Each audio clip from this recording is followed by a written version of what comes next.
Kamusta Pilipinas? Pinas Balita muli hong maghahatid ng pinaka-latest na weather update sa lagay ng ating panahon. Pero kung bago lang kayo, importanteng naka-like and subscribe at naka-hit po ang notification bell para next update natin ay mabilis ko po kayong mano-notify.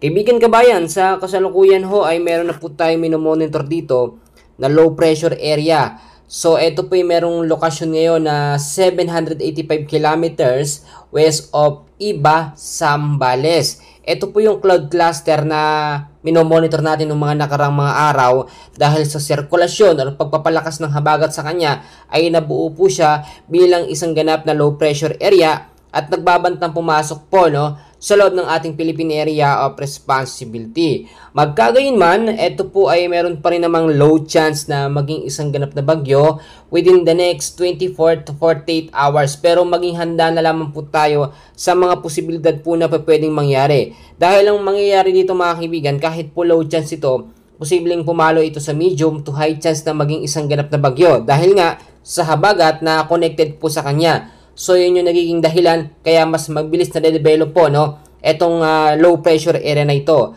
At ang malaking bahagi po mga kaibigan natin bansa ngayon ay apektado ng habagat at ng trap ng low pressure area. Inaasahan mga kaibigan na yun na rin sa ating forecast weather condition sa area po ng Ilocos Region, Cordillera Administrative Region mga kaibigan, kasama po dyan ng Central Luzon, ang area ho ng Batanes at Bobuyan Islands. Ang lagay po ng panahon dyan ay cloudy skies with scattered rains and thunderstorm dahil po yung sa trap ng low pressure area or yung extension po ng kanyang hangin.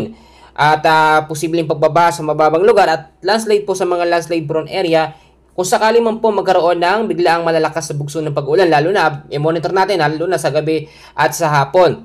Samantalang sa ilang bahagi naman po ng Metro Manila, sa Visayas area, kasama po ang Calabarzon, ang Mimaropa, kasama na rin dyan ang Bicol Region mga kaibigan, ay patuloy po makakaranas ng cloudy skies with scattered rains and thunderstorm dahil po sa southwest monsoon or hanging habagat. Ang ilang bahagi naman ng ating bansa na hindi ko nabanggit ay patuloy din po makakaranas ng cloudy skies with isolated rain showers dahil po sa habagat or ito nga pong southwest monsoon. So napansin naman natin mga kaibigan, bukod po dito sa low pressure area na ito, meron din tayong minomonitor pa ng isang cloud cluster dito po sa may bandang silangan ng ating bansa.